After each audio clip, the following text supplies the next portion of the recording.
Leaving Izzy hiding in the garden, I walked around to the front of the house and rang the doorbell. It was only then I noticed my favorite overalls covered in grass stains. I scrubbed desperately, but it was too late. Maria, what are you doing? What happened to your clothes? I was, repairing a lawnmower. How unusual. Well, do come in. The job I've got for you is a little more delicate.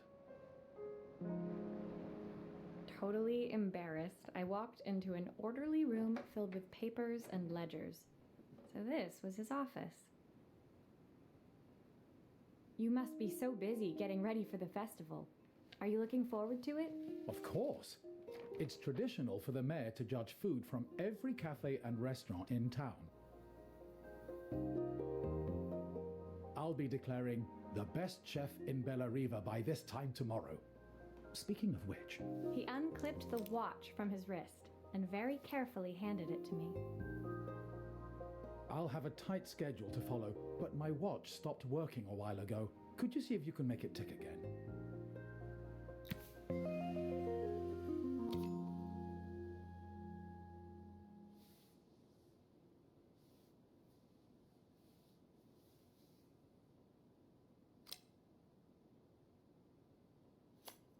Are you sure it will all fit back together?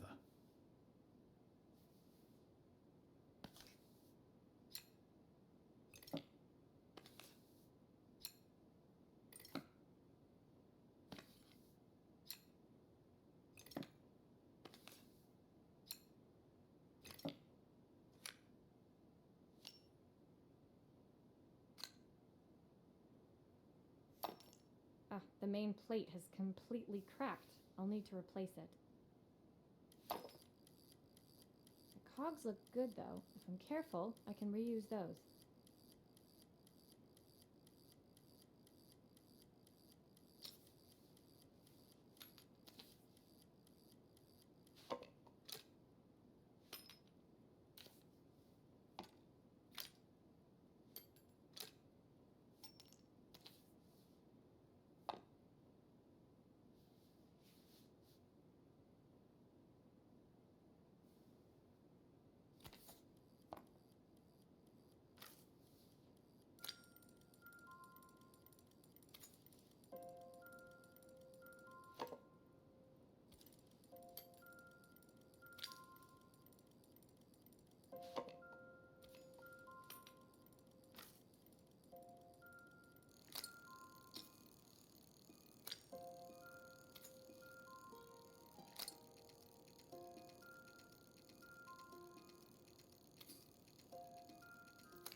I've not gone a day without this watch since my wife gave it to me.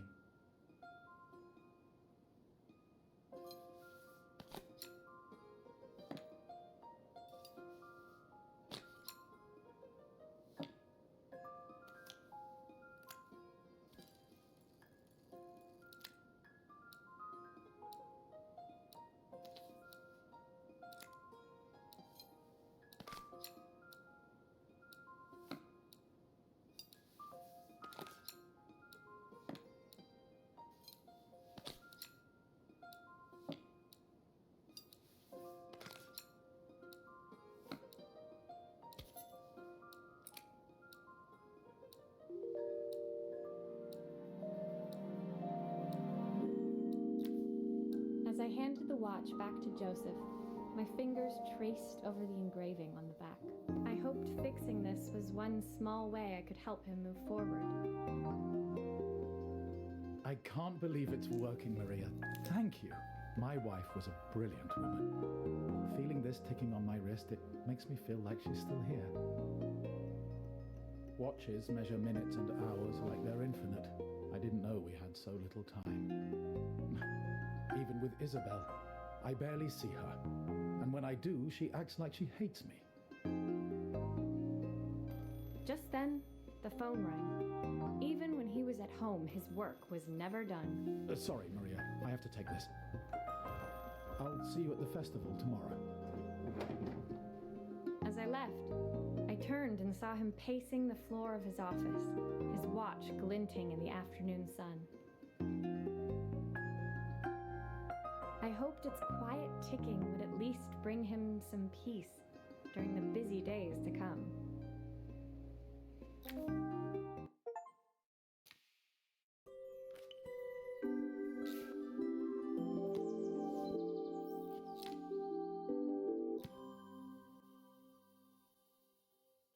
When my last job of the day brought me to Carmen's apartment, the door was opened by someone I didn't expect to see, Helena. Sorry for inflicting this mess on you. Carmen's never seen a knick-knack she doesn't want to buy, apparently. Carmen's apartment was a little chaotic, but totally charming. It was easy to imagine her living in a place like this. It definitely wasn't Helena's style. She seemed more upmarket than flea market. I wondered why she was even here.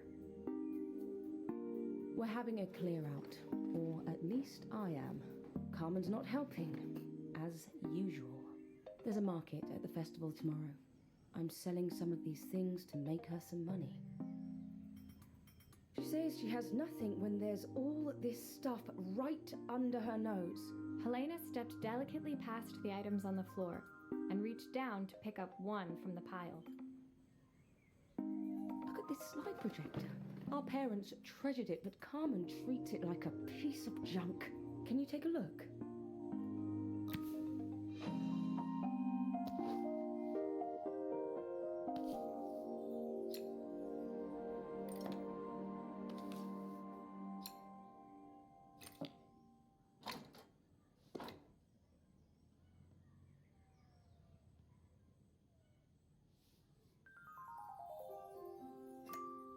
That light bulb is completely smashed. Okay, I'll need to redirect the light to the lens at the top for the projector to work.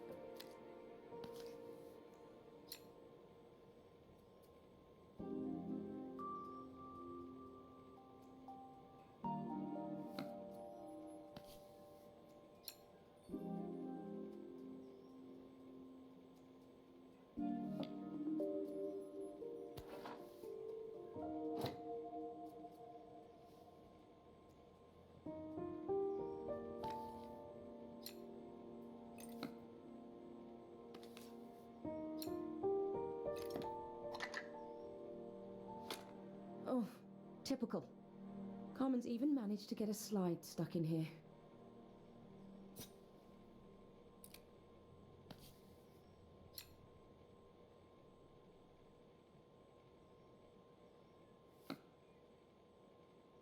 I was so excited when I moved to the city.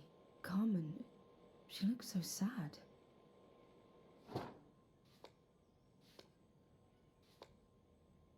Here's the clicker you'll need to attach. God knows how Carmen broke that as well.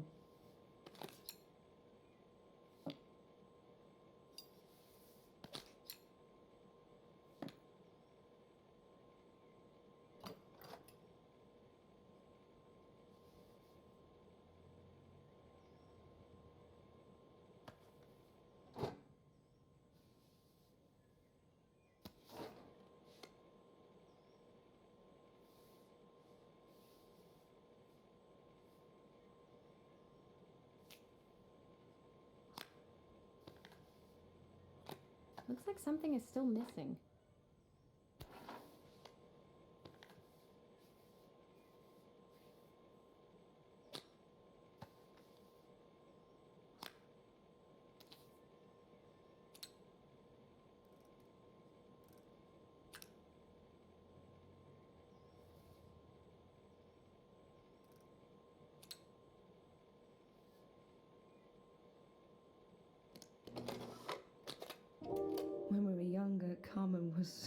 always following me around.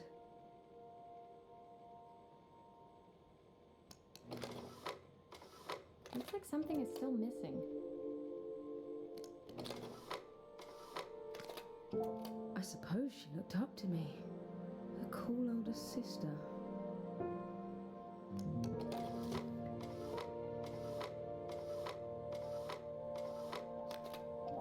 She used to ask me when I was coming home, but I was always too busy.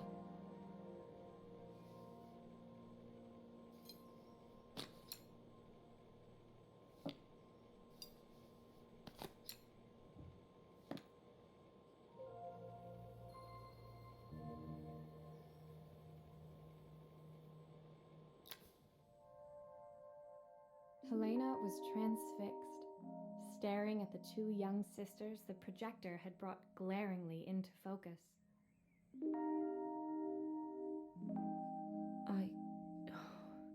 I never meant to let her down. But you haven't, have you? You came all this way just to help with the cafe, plus the money.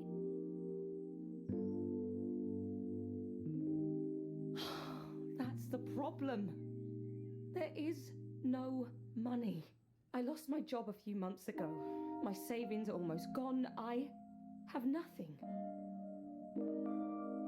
Carmen thinks I'll throw my checkbook at her bad decisions and make them okay.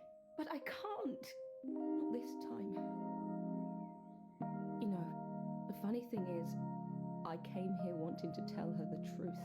But she's so infuriating. How can I ask her for help when all she cares about is herself?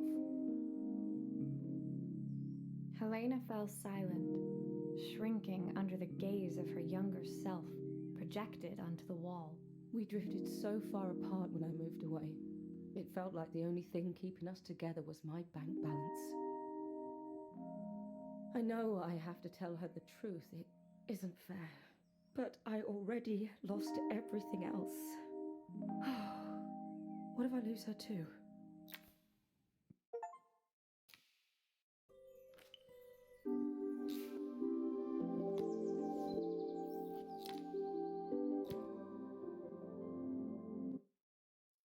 The day of the festival finally came, and after all my hard work, I was ready to put down my tools and pick up a fork.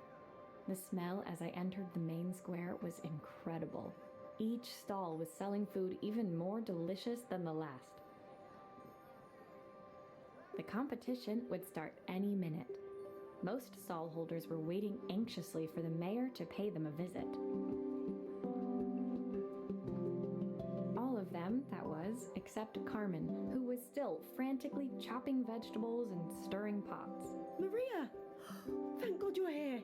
Can I ask you the world's biggest favour?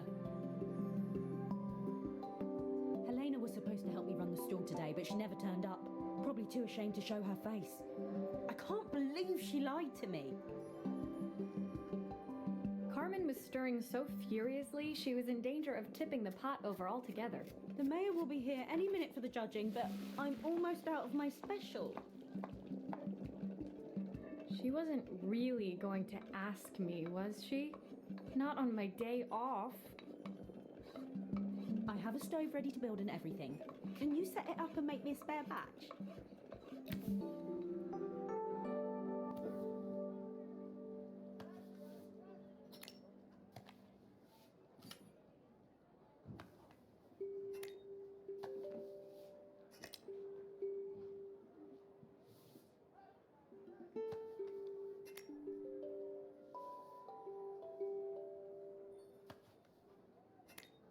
It all fits. Now to light the gas.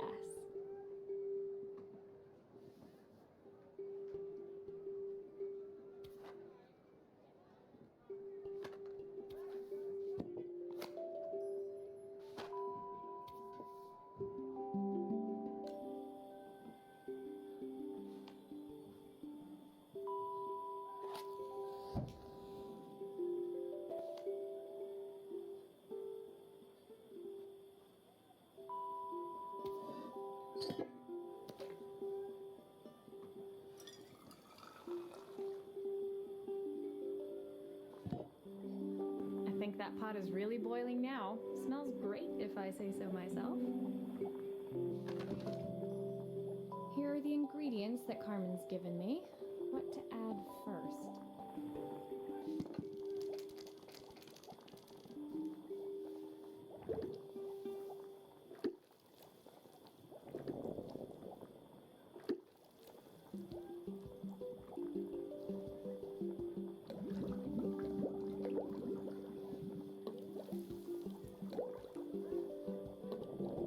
That looks good. I'll scoop a spoonful when I'm ready to serve.